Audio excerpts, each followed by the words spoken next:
What up, Citizen Zone? It's your boy Manuel, and we're here for another episode of this show.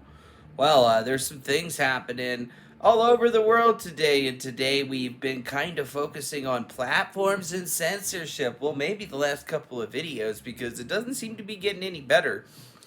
Many of the major platforms like Twitter and Facebook have said that they've gotten rid of even more Donald Trump supporters and more QAnon supporters. Well, they say QAnon supporters, but you know what they really mean pretty much at that point, and they just keep wiping them off of the face of the Twitter. They keep wiping them off Facebook, and any type of dissident talk or anything of that nature is generally seemingly not going to be tolerated moving forward. And it's kind of shocking because you wouldn't think that these social media platforms that champion themselves on being places where people could connect would have taken this kind of road, but it's almost like the leftists kind of faked us out and they tried to make us seem like Donald Trump was the dictator when in fact all of a sudden they're just opening up for the technology oligarchy to actually dictate and say everything that we can pretty much do at this point.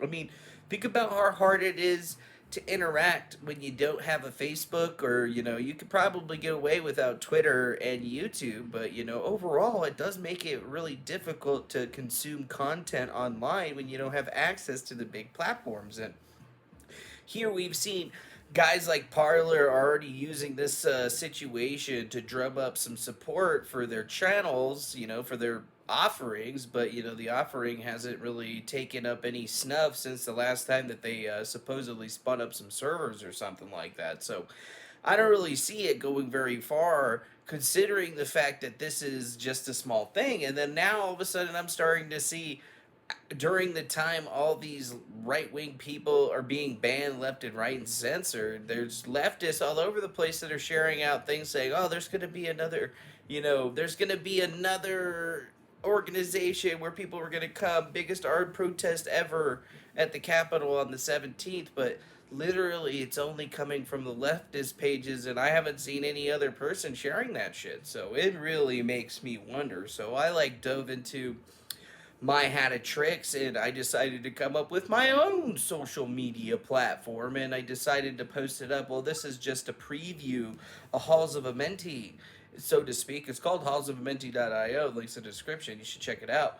But yeah, go over there, make an account, sign up, mess around with it. It's supposed to be kind of like a mix between Twitter and Facebook, and it's going to have some more functionality added to it. Right now, we're just evaluating it to see if it's actually going to be functionally what we want to move forward with. So that's something to think about, because hey, if guys like Gab are doing this shit, then why don't I just throw my hat into the ring? And within about a day, I've gotten something put together that definitely is working. It definitely needs more people on it so we can really stress test the system and understand, like what our limits are going to be.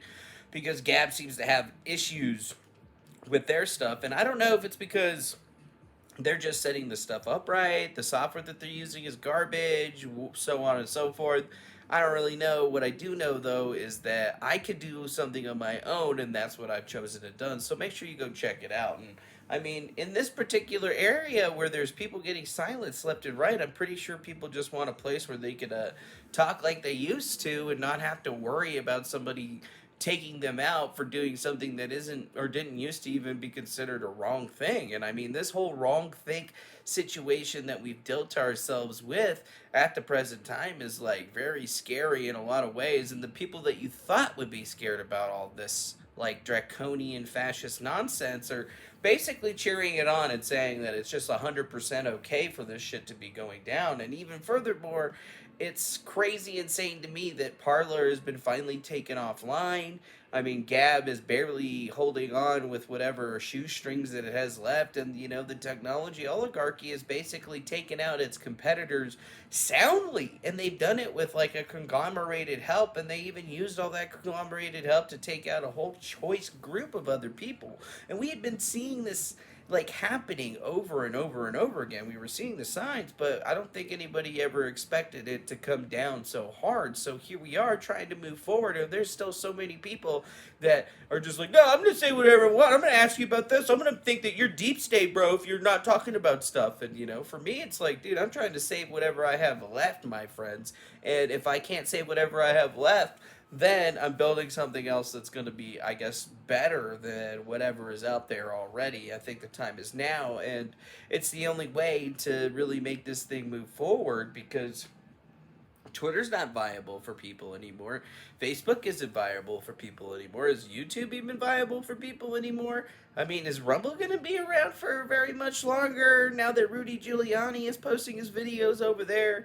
I mean, these are big questions, and I mean, the answers that you got to be asking or the things that you should be asking yourselves are like, dude, how do you even like create a new platform and survive in this technology sphere? Because they've basically forced everybody into using all these cloud providers, and now these cloud providers are basically exercising speech removing functions very readily to anybody that asks them or even like cares to make a note of one little thing. So it's like this technology landscape that we live in just got a whole lot deeper, and now there's opportunities for conservative companies and so on and so forth. But I mean, it's really just going to take the people, right, to make something actually happen. You just got to build it and they will come. Sometimes you just got to stand up and stop joking around and letting all of the charlatans take all the cheese and bring something to the table that's going to allow you to do so. Because here in the very near future, we're going to apparently have a new president. Donald Trump's going to be banned from all of those